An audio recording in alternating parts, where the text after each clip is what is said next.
Hi, my name is Nichole Fairhead, and I have created a digital presentation with the use of technology integration in the classroom.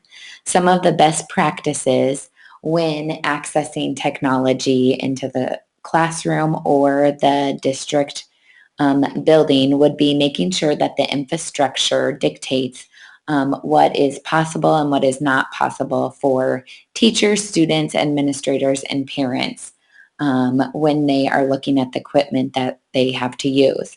Evaluators believe that all equipment and infrastructure decisions should be based and driven on specific learning goals within the school district.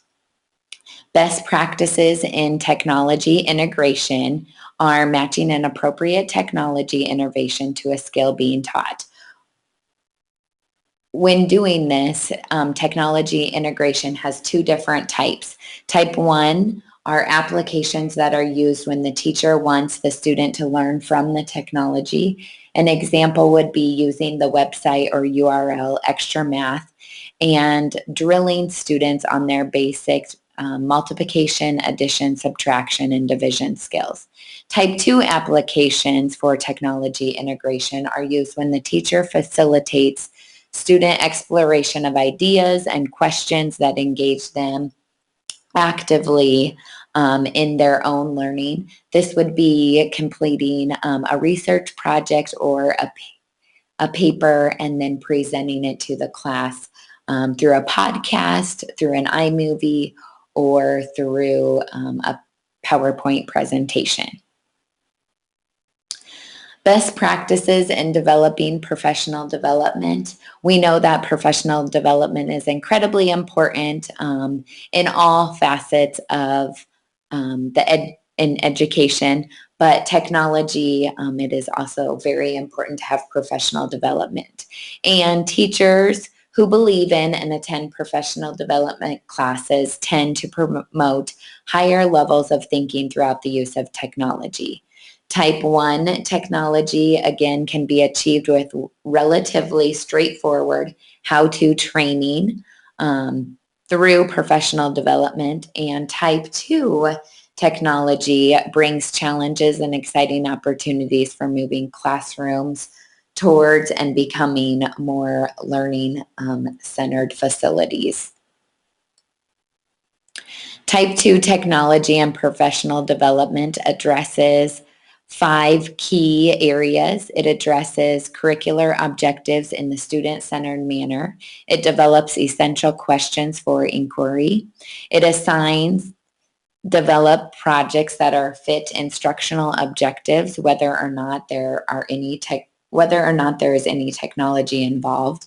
It facilitates team learning, provides effective feedback to students, and addresses unexpected questions, adjusts timelines in the midst of the project, and it relates students' own ideas and perspectives to curricular content.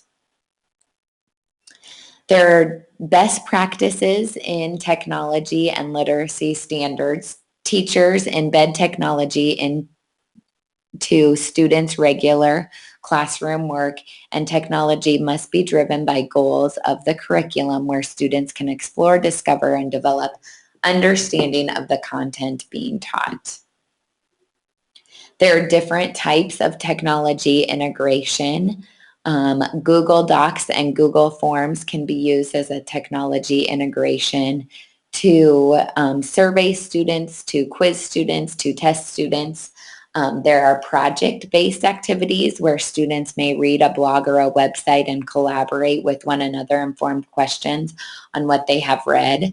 There are game-based learning activities that incorporate games into skills or standards that are being taught to help expand student learning.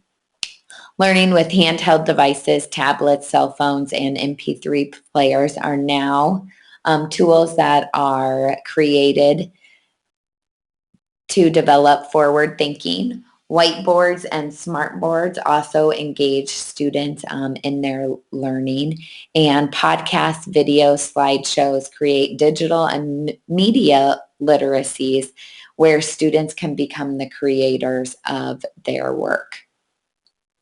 There are a few mistakes when integrating technology into a building or into a classroom. Some of these mistakes are dumping hardware into schools, designing for OECD learning environments, thinking about educational content after the hardware, assuming you can take content from somewhere, not monitoring or evaluating the technology integration, making a big bet on an unimproved technology device, not thinking about the total costs, assuming away equity issues, and not training the teachers.